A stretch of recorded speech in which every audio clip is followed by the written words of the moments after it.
ಇವತ್ತು ಬಳ್ಳಾರಿಯಲ್ಲಿ ಕುರುಕ್ಷೇತ್ರದಲ್ಲಿ ಯಾವ ರೀತಿಯಲ್ಲಿ ರಣಕಾಲೆಯನ್ನು ಯಾವ ರೀತಿಯಲ್ಲಿ ಮಾಡಿದರೋ ಅದೇ ರೀತಿಯಲ್ಲಿ ಕೂಡ ಇವತ್ತು ಒಂದು ರೀತಿ ರಣಕಾಳಿಯನ್ನು ಮುಳುಗಿಸುವಂಥ ಕೆಲಸ ಆಗುತ್ತೆ. ಹಂಗಾಗಿ ಮೋದಿಜಿಯವರ ಸಂಕಲ್ಪ ಹತ್ತತ್ರ 400 ಸ್ಥಾನಗಳು ಗೆಲ್ಲಬೇಕು.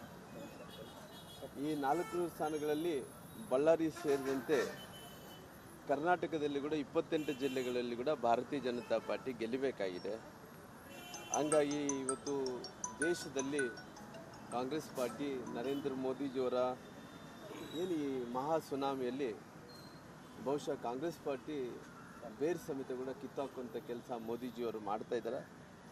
ಇವತ್ತು ಈ ಸುನಾಮಿಯಲ್ಲಿ ಕಂಪ್ಲೀಟಾಗಿ ಕಾಂಗ್ರೆಸ್ ಪಕ್ಷ ಕುಸ್ಕೊಂಡು ಹೋಗೋಂಥ ಕೆಲಸ ಆಗುತ್ತೆ, ಕಂಪ್ಲೀಟಾಗಿ ಕೊಲಾಪ್ಸ್ ಆಗೋಂಥ ಕೆಲಸ ಕೂಡ ಆಗುತ್ತೆ.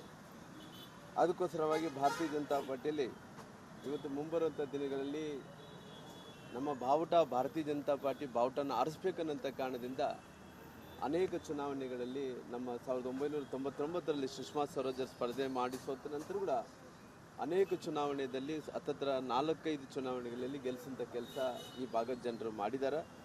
ಹಂಗಾಗಿ ಇವತ್ತು ಸೂರ್ಯಚಂದ್ರ ಇರೋದೆಷ್ಟು ಸತ್ಯನೋ ದೇಶದಲ್ಲಿ ನರೇಂದ್ರ ಮೋದಿಜಿಯವರು ಪ್ರಧಾನಮಂತ್ರಿಗಳಾಗೋದು ಅಷ್ಟೇ ಸತ್ಯ.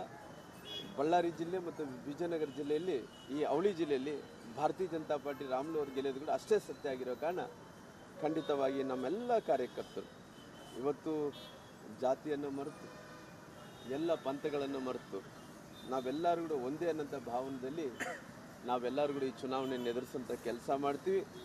ಇವತ್ತು ರಾಮುಲು ಅವರು ಇವತ್ತು ಅನೇಕ ವಿಚಾರದಲ್ಲಿ ನನಗೆ ಅವಕಾಶ ಕೊಟ್ಟಂಥ ಸಂದರ್ಭದಲ್ಲಿ ಇವತ್ತು ಯಾವ ರೀತಿಯಲ್ಲಿ ಈ ಜಿಲ್ಲೆಗಳಿಗೆ ಒಂದು ರೀತಿ ಜಸ್ಟಿಸ್ ಮಾಡಿದೆ ಅನ್ನೋಂಥ ವಿಚಾರದ ಬಗ್ಗೆ ಎಲ್ಲರಿಗೂ ಕೂಡ ಗೊತ್ತಿದೆ.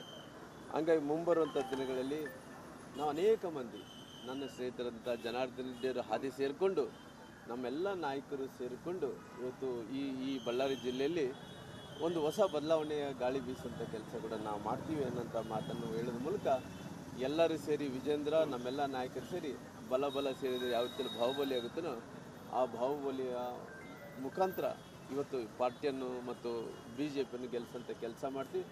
ಇವತ್ತು ಬಸವೇಶ್ವರರು ನಮಗೆ 12ನೇ ಶತಮಾನದಲ್ಲಿ ಕ್ರಾಂತಿಯನ್ನು ಮಾಡಿದಂಥ ಒಬ್ಬ ಶರಣರು ಬಸವಣ್ಣನವರು ನಮಗೆಲ್ಲರಿಗೂ ಕೂಡ ಒಂದು ರೀತಿ ನಮಗೆಲ್ಲರಿಗೂ ಕೂಡ ಸಂಸ್ಕಾರವನ್ನು ಕಲಿಸಿದ್ದಾರೆ, ಸಂಸ್ಕೃತಿಯನ್ನು ಕೂಡ ಕಲಿಸಿದ್ದಾರೆ. ಜೊತೆಲಿ ನಮ್ಮೆಲ್ಲರಿಗೂ ಕೂಡ ಜೀವನವನ್ನು ಯಾವ ರೀತಿಯಲ್ಲಿ ಇರಬೇಕು ಬದುಕಬೇಕು ಅನ್ನೋಂಥ ಒಂದು ಮಾರ್ಗದರ್ಶನ ಕೂಡ ಬಸವಣ್ಣವ್ರು ಮಾಡಿರೋ ಕಾರಣ ಇವತ್ತು ಬಸವಣ್ಣವರ ಪುತ್ಥಳಿಯನ್ನು ನಾನೇ ಸ್ವಚ್ಛಪಡಿಸಿ ನಾನೇ ಇವತ್ತು ಪೂಜೆಯನ್ನು ನೆರವೇರಿಸಿದ ನಂತರ ಪುನಃ ಬಾಬಾ ಸಾಹೇಬ್ ಅಂಬೇಡ್ಕರ್ ಅವರ ಅಲ್ಲಿ ಕೂಡ ಹೋಗಿ ನಮಗೆ ಸಂವಿಧಾನವನ್ನು ಕೊಟ್ಟಂಥ ಬಾಬಾ ಸಾಹೇಬ್ ಅಂಬೇಡ್ಕರ್ ಅವ್ರಿಗೆ ಅಲ್ಲೇ ನಾನೇ ಸ್ವತಃ ಹೋಗಿ ನಮಗೆ ಇವತ್ತು ಎಷ್ಟೋ ಅವಕಾಶಗಳನ್ನು ಕೊಟ್ಟಂಥ ಬಾಬಾ ಸಾಹೇಬ್ ಅಂಬೇಡ್ಕರ್ ಅವರು ಕೆಳ ಸಮುದಾಯಗಳು ಇವತ್ತು ಜಸ್ಟಿಸನ್ನು ಕೊಡೋಂಥ ಕೆಲಸ ಕೂಡ ಮಾಡಿದ್ದಾರೆ. ಅಲ್ಲಿ ಕೂಡ ಹೋಗಿ ನಾನೇ ಸ್ವತಃ ಹೋಗಿ ಅಲ್ಲಿ ಕೂಡ ಸ್ವಚ್ಛ ಮಾಡಿಸಿ ಅಲ್ಲಿ ಕೂಡ ಪೂಜೆ ನೆರವೇರಿಸೋಂಥ ಕೆಲಸ ಮಾಡ್ತೀರಿ. ಅದು ಹೇಳ್ತೀರಿ ರಾಮಾಯಣ ಬರೆದಂಥ ವಾಲ್ಮೀಕಿಯವರು ಇವತ್ತು ನಮಗೆ ಶ್ರೇಷ್ಠತೆ ಅನ್ನು ಕೊಟ್ಟಂಥ ವ್ಯಕ್ತಿ.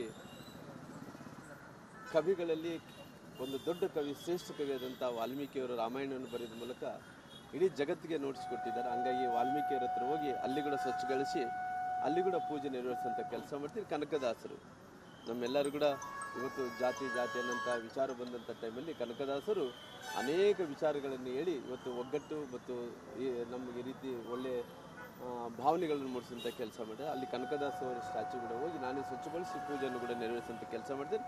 ನಂತರ ವಿಜೇಂದ್ರ ಜೊತೆಯಲ್ಲಿ ಇವತ್ತು ನಾಮಪತ್ರಗಳನ್ನು ಸಲ್ಲಿಸುವಂಥ ಕಾರ್ಯಕ್ರಮದಲ್ಲಿ ಹೋಗ್ತೇವೆ.